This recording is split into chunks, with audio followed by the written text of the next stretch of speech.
Hi, welcome to Supper with Stella. Today and over the next few days, we're going to be doing, well, next few for me, just today for you, we're going to be making some sheet pan meals. The slow cooker series has been really popular. The 3 meals I did in the air fryer have been popular. So I thought, why not show 3 simple, easy sheet pan meals? So everything goes on the sheet pan, it all goes into the oven at the same time, and cooks pretty quickly, very minimal prep. And we're gonna go ahead the morning of, so I will be eating this tonight, and just get everything prepped on the sheet pan first thing. So what we're gonna do today, I'm gonna kind of move things around here so you can see the pan better. But what we're gonna do today is going to be a Greek chicken. We're gonna use boneless, skinless chicken thighs, and you can use bone-in, skin-on. If you would like some little tiny baby potatoes, hold up a darker one so you can see better. Little tiny baby potatoes, a little lemon, a little red onion, and some asparagus. And since the asparagus is out in front of me, I'm just gonna go ahead and cut it. And for thin asparagus, these were kind of surprisingly woody, high up on the stem. I tested them before I turned the camera on and realized I'd have to cut a good bit off the bottom. And we're gonna toss everything in olive oil, but I like to, just in case, just go ahead and coat the bottom of my pan with like a spray oil. Probably overkill, but whatever.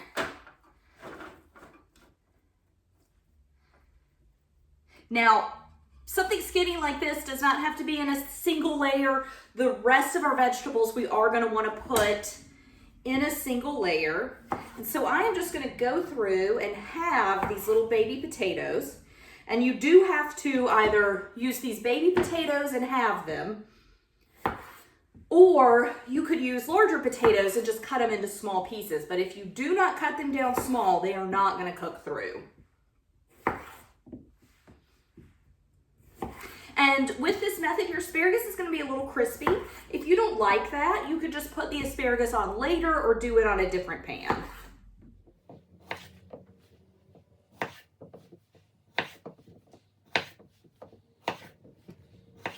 All right, so I'll just go ahead. I'm going to toss all of these around in a little bit, but I'll just go ahead and get it on there. Then I'm just going to do a small red onion. You could even use a large shallot. You could definitely do a larger onion. I don't want too much onion on this, so portions are really up to you with any of it, but really especially with the onion.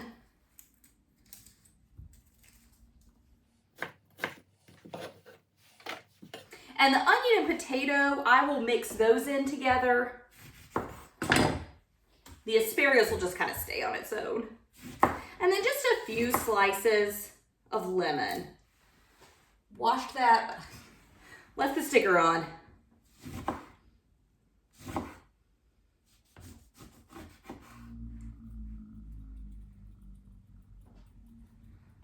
All right, so I'm using olive oil,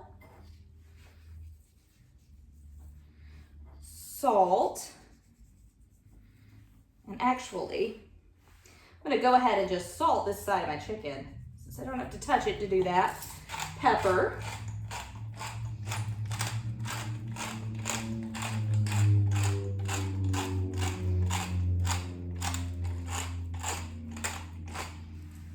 And then I'm using Greek seasoning. And if you didn't want to do a Greek inspired, you certainly don't have to. The only thing that's really making this Greek is the Greek seasoning and the feta cheese. So you could switch it to Italian seasoning and Parmesan, or just leave off the cheese altogether, Certainly not authentically Greek.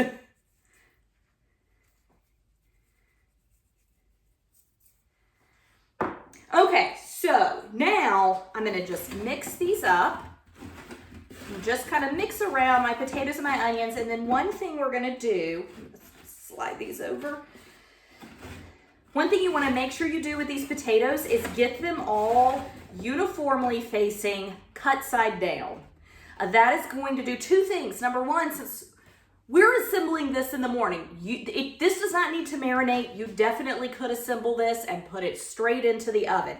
I just have a little more time to do it in the morning. So I'm gonna cover it in tin foil, pop it in the fridge, and then we'll have dinner tonight.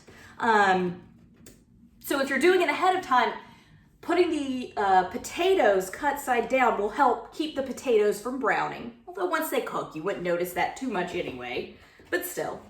But it's going to give a nice little crisp sear to that starchy cut side that you've got. And then I am just gonna toss the asparagus all around in the seasoning. Okay, and as I said, your asparagus really does not have to be, doesn't have to be in one layer. You can spread it out some. The potatoes, the chicken, it can be crowded together, but it does not, it needs to be one layer. Okay, so I'll go ahead and get the chicken. And as I do it, I'll salt the other side and I'll come back and pepper later. Hang on. Okay. And like I said earlier, I'm using boneless, skinless chicken. You could definitely do bone in, skin on. In fact, I would prefer bone in, skin on. They were out of it at the grocery store, so I went with boneless, skinless chicken thighs. Now, I would recommend chicken thighs in this application because you're going to take a little abuse from the heat. All right, to get all of this cooked at the same time, they're going to take a little bit of abuse. And so a thigh, a dark meat piece of chicken, can stand up to being slightly overcooked, whereas a tender or a breast is just not. It is not going to handle being overcooked.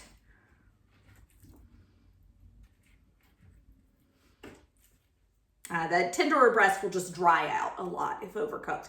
Now, like I said, I normally would do bone in, skin on, and what I would do is two options. You can either pan sear them and just do, just get them nice and brown on the outside, start to render a little of the fat out, and then do all of this. You then have to dirty up a pan, and it takes a little longer. It doesn't take that long, but it does take a little longer. The other thing that you can do is just go ahead, pop them, grease them, salt and pepper them, put the seasoning on them, get them in the oven and let them cook for about 10 minutes. And then either on a separate sheet pan, do the vegetables, or just very carefully do the vegetables. I would, at that point, oil and season my vegetables in a bowl and then put them on the sheet pan. But like I said, that just wasn't an option when I was at the store. They're just out of bone and skin on, so I went with boneless, skinless.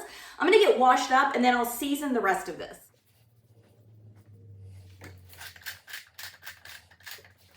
And then just a little Greek seasoning.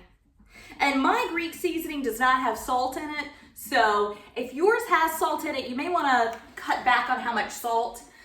Which, salt is always personal preference, totally up to you. I rarely give a salt measurement because it just depends on what you like. I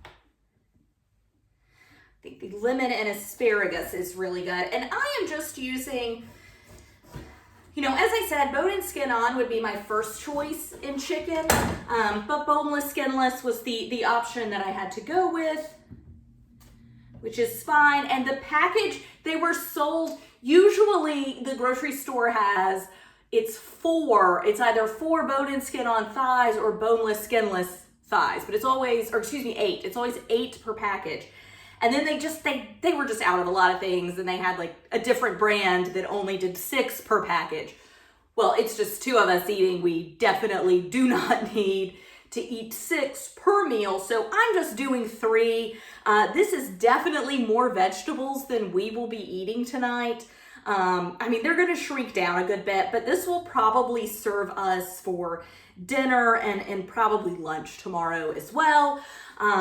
So I don't know, just kind of keep that in mind. And if you have a big family, don't hesitate to just do 2 trays of this, right? You don't have to squeeze it all in one tray. In a perfect world, I would even use a slightly bigger tray than this, but I have a teeny tiny little oven. It's like 1 step above an Easy Bake, so this is the largest tray I can fit in there. And for the picture and all of that, I wanted to just do, you know, just one tray. But that is it. That is my Greek sheet pan chicken. I will get that covered with tin foil and just pop it in the refrigerator. You, of course, can do this right before you eat it, though, right? You don't have to make it in advance. Doesn't have to marinate the way some of those all of those air fryer meals did. So I won't be using it until later, but I did buy some crumbled feta. Crumbled just because it's easier. It's a little more expensive, but it's definitely easier to buy the crumbled. And I will just kind of sprinkle that on a few items, probably the potatoes, definitely the chicken before I eat it. Hopefully I will remember to do that. So, I always forget to garnish, so hopefully I won't forget the garnish this time. But that is our first sheet pan meal, and I will see you here tomorrow for our second one. Thanks for joining me.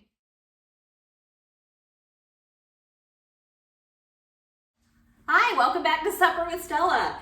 Today we are going to be making our second sheet pan meal, which is just a very, very basic chicken and potatoes and green beans. So I'm going to start, just like I did yesterday, with doing a little nonstick spray on the bottom of my pan. We're going to oil everything up, but just to be on the safe side, I always like to coat the bottom with that. And then I just bought a bag of pre-trimmed, pre-washed green beans. Oh, I'm going to put it this way. So very, very simple.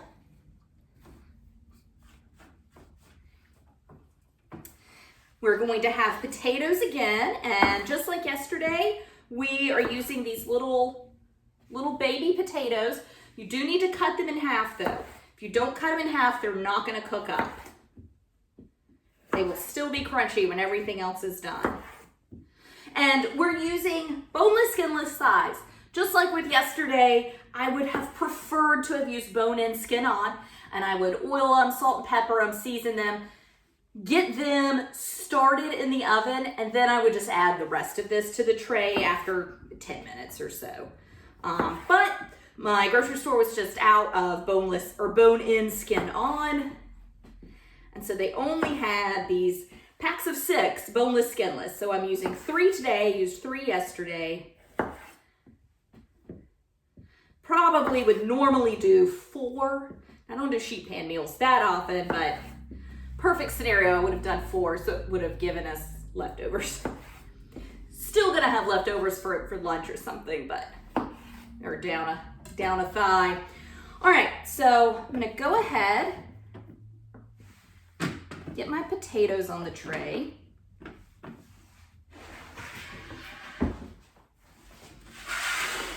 And then just like yesterday, I'm gonna put olive oil, salt, and pepper on everything.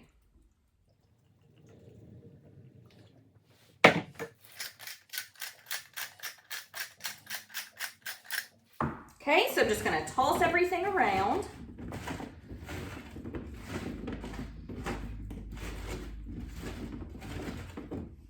And then of course, potatoes cut side down. You can, just like with yesterday's meal, you can assemble this right before you pop it in the oven. I, however, am choosing to assemble this in the morning.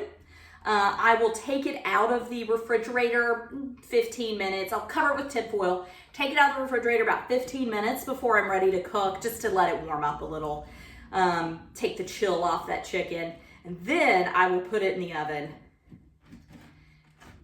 and let it cook. But you want to do, I say all that to say you want the potato skin side down for 2 reasons. Number 1, it's going to help them crisp up and be juicy and delicious, which is plenty of enough, well, not juicy and delicious. It's going to give it a really nice crisp exterior on that cut part, because the cut part has all the starch. It has a surface full of starch that's going to just really crisp up. So that's really the only reason that you should need to make sure they're all cut side down. However, since I'm assembling this in the morning, it is also going to keep the potatoes from browning.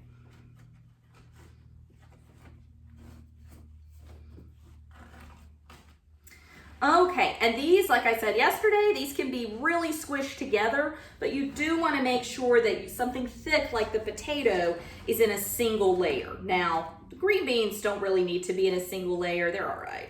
And if you need to use 2 sheet trays, it's not a big deal. I'm trying to just do 1 sheet tray for the picture part of it more than anything. You certainly can do 2 sheet trays if you need to. But I do have a small oven, so a larger sheet tray, which would fit in most ovens, in the US anyway, is just not gonna fit in my oven, unfortunately. So this is the biggest tray that I can use.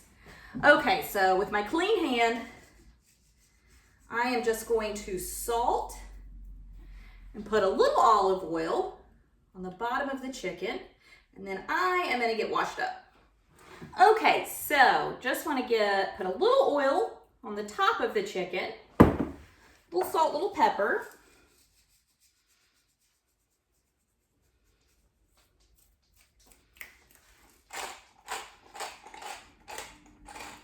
And then this is just such a very simple dish. I'm going to put a little poultry seasoning. Poultry seasoning is something that I use at Thanksgiving, and that's about it. We don't use poultry seasoning that much throughout the year. So I always like to use just a little bit of it.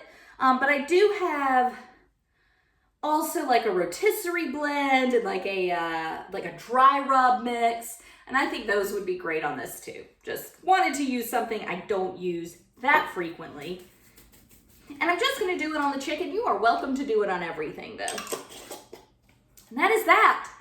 That is all there is to it. I am going to cover this with tin foil, pop it in the refrigerator, and then like I said, about 15 minutes before we're ready to eat, I will just bring it out of the refrigerator, keep it covered because of the kitties, and I will take the cover off of it when I stick it in the oven. Although sometimes things like the green beans or yesterday with the asparagus, you may end up just laying a sheet of tin foil just kind of over the side with them on it, because they will want to burn before the other things do. They're just more tender, but also they're not in a single layer, so they're stacked up a little bit higher. But tomorrow will be our last sheet pan meal. But for now, thank you so much for joining me. Bye.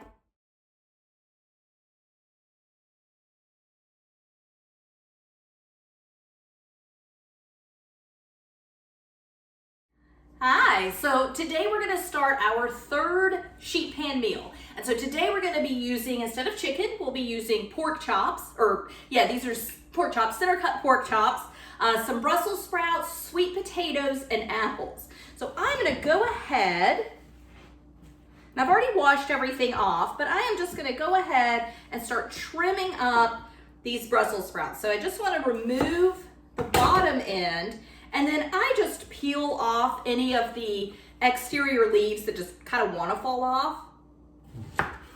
And then just slice it in half. And when we cook this, we'll cook it with its cut side down, and that's going to help that just get nice and golden brown. Get some good caramelization on it. And so today, I know I'm using a lot of what I think most of us, including myself, consider to be fall flavors. Pork and Brussels sprouts, sweet potatoes, apples. Those are all things you commonly see on fall menus. And even though it's February, that's okay. It's going to taste great. But truth, these are my sweet potatoes that I grew in my garden. These were some locally purchased apples that I've just kept down in my basement where it's cool. The Brussels sprouts I did go out and buy today. I don't know that I could have held Brussels sprouts over this long over the winter, but so a lot of what I'm cooking with, yes, it's fall flavors, but they're really kind of spring flavors too, because if you're growing your own food, a lot of these, again, both the sweet potatoes and the apples are things that, you know, you would have been able to store up until this point. So, you know, when I was putting it together, I was just kind of going through what I had and what would taste good together. And so I decided on this, and then was like, oh, well, that kind of feels like fall, but it is really what's not in season, but what is readily available to me today. So, I don't know, just kind of interesting.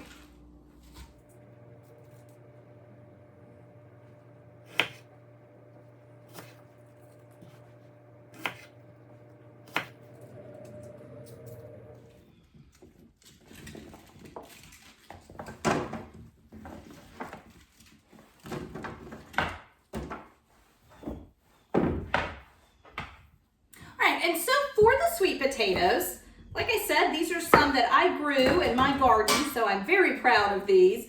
But they have been stored. I pulled these out of the ground. Let's see, I pulled them out of the ground just before frost. So it actually would have been late October when I pulled these out of the ground. So they grew throughout the summer season. Got them out in October, and it's late February, and they have been stored since then. And so far, they look good, but I did go downstairs the other day and into my basement where it's nice and cool and where we keep the sweet potatoes and regular potatoes.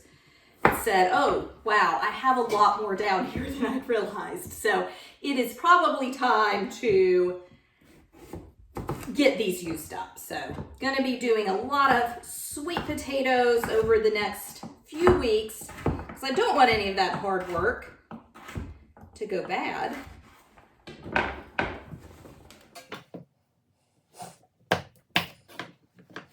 And when you're working with sweet potatoes in kind of a quick cook method and you want all of this to cook at the same rate, I need to make sure, and I have been, but just make sure that you get your sweet potatoes to a pretty small size. Some of these, oh, that was 2 slices. Some of these, I just like to kind of go through and just make sure that I did cut everything to an appropriate size, and it looks like I did. Okay, so next are the apples. And the apples are gonna cook more quickly than everything else. So I am gonna leave them in larger chunks.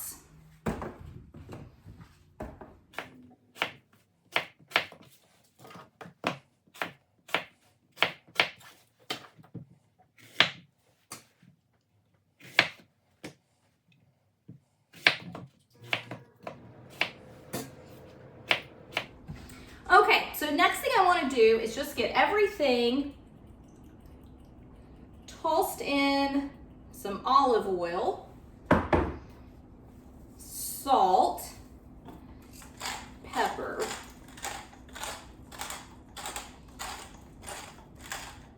and I'm going to add just a tiny little bit of maple syrup, not a lot, just a little. The sweet potatoes and apples are good and sweet, but the Brussels sprouts, Brussels sprouts aren't very sweet. That is going to do a lot to help add a little caramelization to the Brussels sprouts.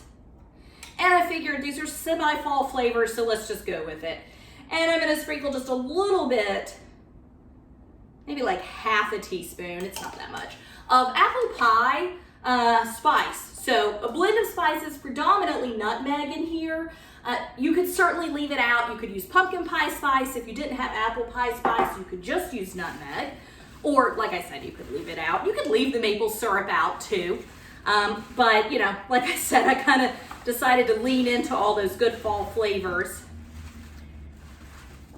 that I already had going on. So I just want to mix these up. Make sure everything gets coated in oil is really the biggest thing you want to do. And then I am going to go through, flip all the Brussels sprouts so that they are cut side down. And I was going to cook the pork just like I done with the chicken, just directly on, but I think this made a lot more than I was anticipating, and my oven won't hold a bigger tray. So you could do 2 trays, that would be fine. But I'm gonna just put the pork on top of it and just see how that works. I usually, when doing a sheet pan meal, do what I've done previously, which is making sure the meat has contact with the surface.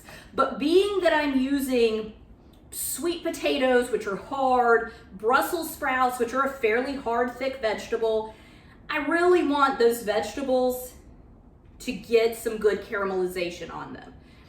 I don't necessarily need, which means I want them touching the pan. The apples, they don't really need to touch the pan as much.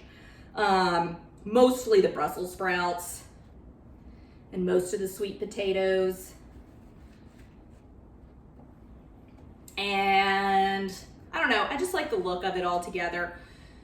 So what I will do, just go ahead and lay my pork on top. I don't see any reason that this wouldn't work. This is definitely how I would do something if I were braising it, if I had slow cooked, we're putting all this in the oven. I mean, really, or like if I were doing this in the Dutch oven, I wouldn't even think twice about it. I would put the meat on top of the vegetables. It's gonna drip down and flavor the vegetables. In a short cook application, I'm not as certain, but I'm gonna give it a shot. If it doesn't work out, I will refilm all this and you'll never know. And if you see this, it means it worked out great. So I'm gonna wash up and then get my pork salted and peppered. Okay, so just a little olive oil, salt and pepper.